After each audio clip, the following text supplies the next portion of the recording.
I came here specifically to do an inspection, and we also had a brief meeting on issue security, and we are prepared to host the draw tomorrow.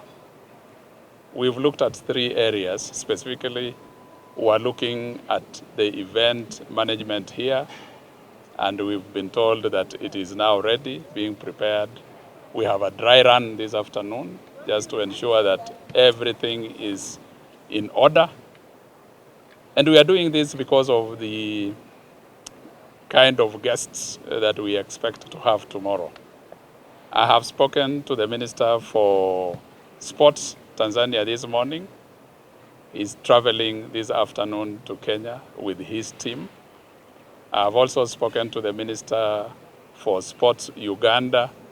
He's traveling with his entourage today evening, so that by tomorrow afternoon or in the evening when we host this event, all of us will be there.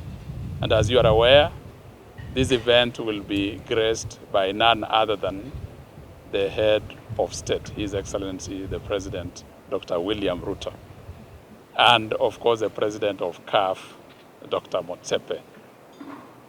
And basically what we'll be doing is just to have a draw to place teams in their respective groups.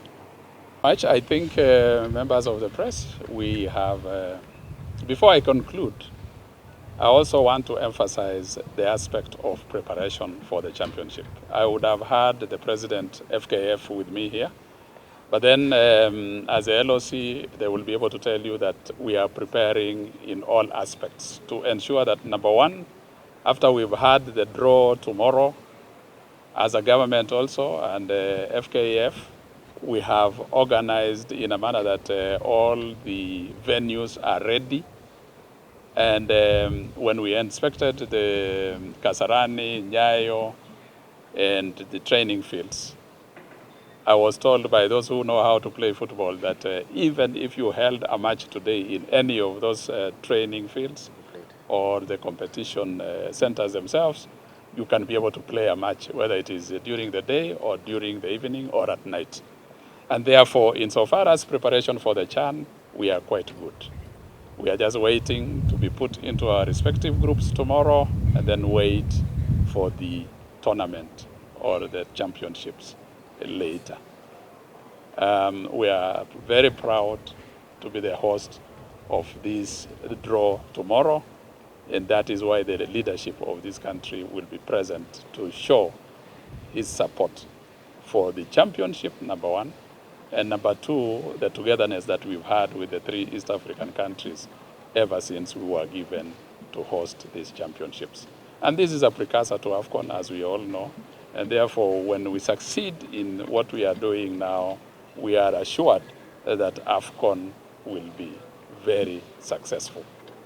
So I think let me end there, unless there is 1 or 2 questions that you want to field before we leave. Yes. Thank you very much, Your Excellency, and good afternoon, everyone. We have been having very serious meetings with our counterparts from the local organizing committee here in Kenya, and we really want to thank the police service of Kenya and all the security agencies for their cooperations, their support. I know that some of you are very much aware some of our very important guests are already in the country, and we've had very seamless operations from the security services.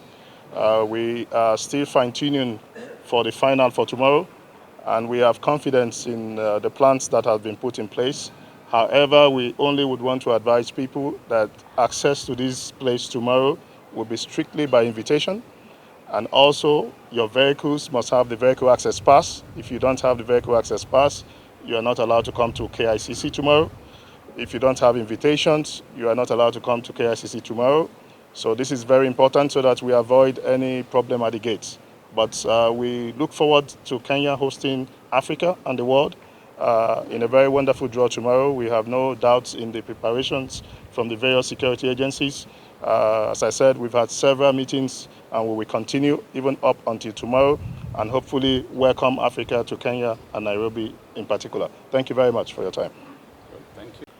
Once we roll off tomorrow, ladies and gentlemen, that is the beginning of CHAN.